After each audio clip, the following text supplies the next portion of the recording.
আমরা অ্যাকুজেটিভ শিখতেছি।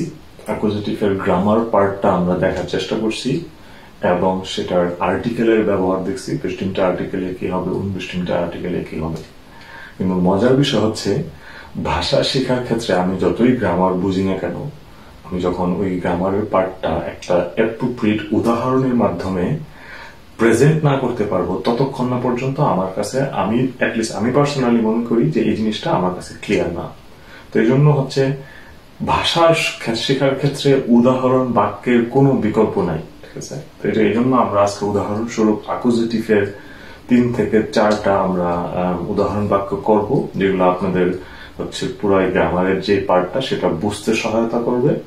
দেন হচ্ছে আপনাদের পার্ট, আপনারা সেই প্র্যাকটিসটা কন্টিনিউ করবেন, ঠিক আছে। চলেন আমরা তাহলে হচ্ছে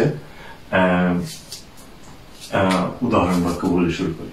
উদাহরণ বাক্য কি করা যায়? আমরা যদি বলি যে রবিন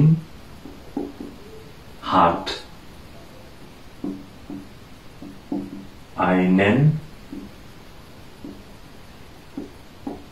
Bruder, ঠিক আছে। আমি বললাম যে এটা 1 নম্বর উদাহরণ।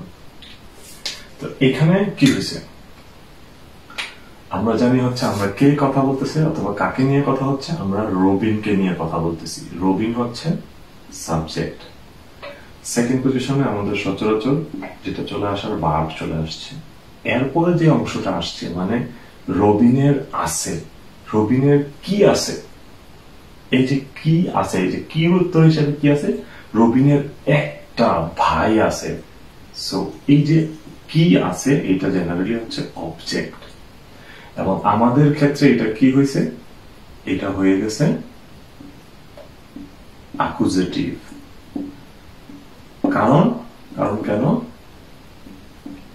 কারণ হচ্ছে এই যে রবিনকে নিয়ে কথা হচ্ছে, রবিনের আছে কি আছে, একটা ভাই।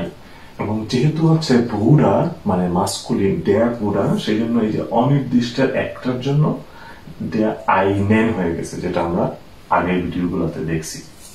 এবং এটা কি ধরনের অ্যাকুজেটিভ হয়েছে? এটা হচ্ছে পারসন, ঠিক আছে, person.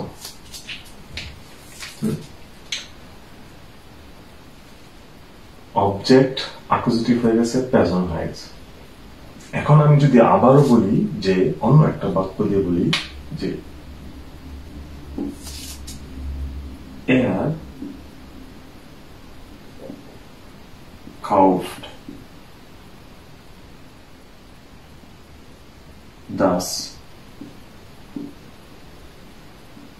Handy, er kauft das Handy, ঠিক আছে।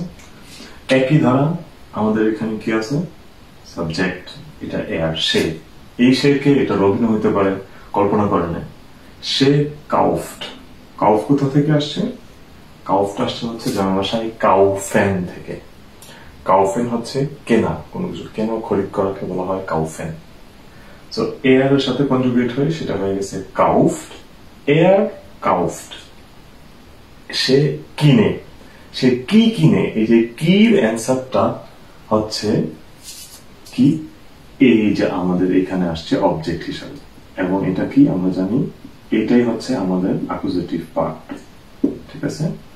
এবং এখানে একটা নির্দিষ্ট হ্যান্ডি মানে হচ্ছে মোবাইল ফোন, যেটা দিয়ে আমি ভিডিওটা করতেছি। এই নির্দিষ্ট যেহেতু হয়ে গেছে তখন আর অনির্দিষ্ট আর্টিকেলটা হয় না, এই জন্য নির্দিষ্ট আর্টিকেলটা চলে আসছে।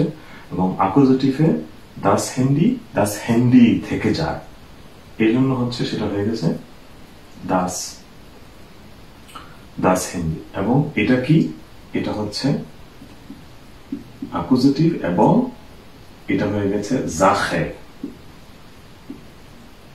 ঠিক আছে। তারপর আমরা যদি আরো একটা উদাহরণ দেখি, ঠিক আছে, যে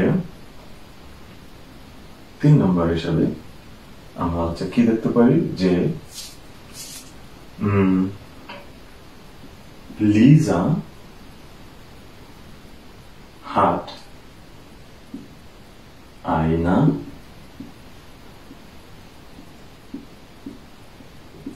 Wohnung, Liza hat eine Wohnung। এখানে কি হয়েছে, আবারও একইভাবে আমরা লিজা, একটা মেয়ের কথা বলতেছি, সে কি হয়ে গেল, তাদের নিজে তো কথা হচ্ছে, সে সাবজেক্ট হয়ে গেছে। লিজা হাট, লিজা আছে, ঠিক আছে, ভার্ব, এখানে ওইটা ভার্ব। কিন্তু লিজার কি আছে? লিজা হচ্ছে, এখানে আমরা বলতেছি আয়না বনু, বনু মানে হচ্ছে অ্যাপার্টমেন্ট, ফ্ল্যাট।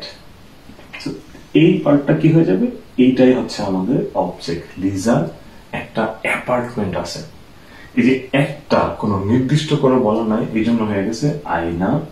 এবং এইটা হচ্ছে আয়না কেন আসছে, কারণ যখন দি থাকবে তখন সেটার, আমরা এর আগে চার্টে বলছি, তখন সেটা আয়না হয়ে যাবে। এবং এটা নমিনেটিভও আয়না, অ্যাকুজিটিভও আয়না, কোনো চেঞ্জ হবে না। এখানেও কি হয়েছে, এখানেও হচ্ছে আমাদের অ্যাকুজিটিভ হয়ে গেছে, এবং এটাও হচ্ছে কি জাখের, ঠিক আছে, মজার বিষয় হয়ে গেল, ঠিক আছে। এখন আরেকটা পার্ট বাকি আছে, সেটা কি, আরো যদি আমরা একটা উদাহরণ এখন চিন্তা করি, যে 4 নম্বর উদাহরণ হিসাবে, সেটা কি হবে, যে আমি যদি এখন বলি যে Peter hat 3 Katzen. ঠিক আছে, এখন কি হয়ে গেল আমাদের, আবারও আমরা একজন ব্যক্তির কথা বলতেছি, এখানে সেটা কি হয়ে গেল, সাবজেক্ট হয়ে গেছে। পিটার হাট মানে পিটারের আছে, হাবেন ভার্ব থেকে কনজুগেট হয়। পিটারের কি আছে, পিটারের, আমি বলতে চাচ্ছি পিটারের 3টা বিড়াল আছে, ঠিক আছে। 3টা কি, 3টা হচ্ছে অবশ্যই প্লুরাল, এবং এই 3টা যেহেতু এখানে প্লুরালের ক্ষেত্রে অনির্দিষ্ট, কোনো নির্দিষ্ট করে বলা নাই, এই জন্য হচ্ছে কোনো আর্টিকেল আসবে না, তখন শুধু সংখ্যাটা চলে আসবে। এবং অবশ্যই যখন এই সংখ্যাটা 1-এর অধিক হবে, তখন আমাকে এখানে কাটছে হচ্ছে, একটা যখন বিড়াল হবে তখন কাটছে, দি কাটছে, আর যখন বিড়াল গুলো হয়ে গেছে যেহেতু 3টার কারণে, সেই জন্য এটা হয়ে গেছে কাটছেন, ঠিক আছে, অ্যাকুজিটিভ হয়ে গেছে। এবং বিড়ালকে আমরা কি বলবো, প্যাজন নাকি জাখে বলবো, যেহেতু এটা প্রাণী, এটাকে অবশ্যই আমি প্যাজন হিসেবে দেখব। সো এইভাবে হচ্ছে আমরা অ্যাকুজিটিভের উদাহরণ দাঁড়া করে দিতে পারি, এবং আপনারা দেখতে পাচ্ছেন যে কোন বিষয়টা আসলে অ্যাকুজিটিভ হবে এবং হইলে কি হবে, ঠিক আছে। সো প্র্যাকটিস করবেন, ভিডিওটা বারবার দেখবেন, আর সেলফ লার্নিং, কোনো বিকল্প নাই।